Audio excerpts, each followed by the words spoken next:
जय श्री राम। मित्रों, सोचा मैं कुछ विषयों से आपको अवगत करा दूं। जानते तो आप सभी हैं, लेकिन भूलते बहुत जल्दी हैं। 2017 से उत्तर प्रदेश में सरकार चल रही है।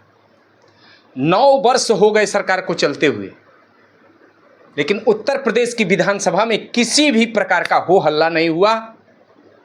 कहीं कोई कुर्सी नहीं फेंकी गई, कहीं कोई किसी पे कागज नहीं फेंका।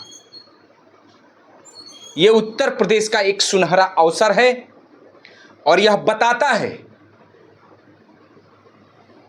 कि पढ़े लिखे लोगों की सरकार चल रही है, संतों की सरकार चल रही है, विकासवादियों की सरकार चल रही है, सबके साथ सबके विकास में विश्वास रखने वाले की सरकार चल रही है।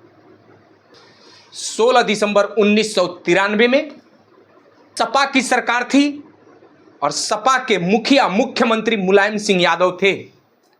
भारतीय जनता पार्टी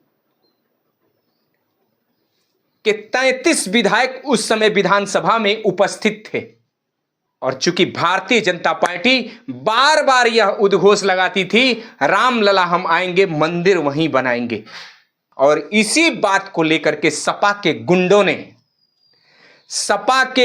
ने भारतीय जनता पार्टी के विधायकों को मारा पीटा। बहुत बड़ा बवाल हुआ। सपा के गुंडों ने जिस तरह से भारतीय जनता पार्टी के विधायकों के साथ अत्याचार किया था 16 दिसंबर 1993 को, वो भूला नहीं जा सकता है। उस बवाल में केसरी नाथ त्रिपाठी घायल भी हुए थे।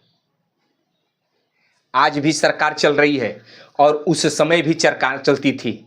यह बताता है कि गुंडों ने गुंडई की ताकत पे सरकारों को चलाने का काम किया। 9 वर्ष हो गए, लेकिन किसी भी प्रकार का विवाद विधानसभा में नहीं हुआ। हम पूर्ण बहुमत में हैं, हमारे पास विधायक और सांसद पूर्ण हैं, लेकिन कभी इस घमंड में नहीं आए कि दूसरे विपक्षियों को बैठने नहीं देना है। विपक्षी वफद बोर्ड के पक्ष में बोलते हैं, फिर भी भारतीय जनता पार्टी के लोग झगड़ा नहीं करते। क्यों? कि विधानसभा है, वहां बहस होनी चाहिए। लेकिन ये इस तरह की छूट 1993 में या सपा के सरकारों में नहीं होती है कि विपक्ष खुल के कोई बहस कर सके।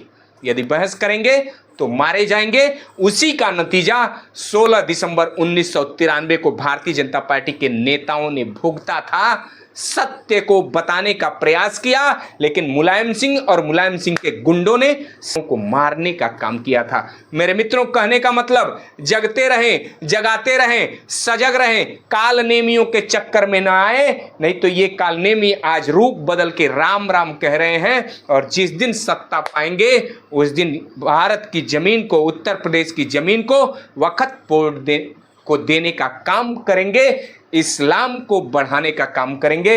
इसलिए सावधान रहें, सजग रहें। मैं यही बताने आया हूं, मैं तुम्हें जगाने आया हूं। जय जय सिया राम।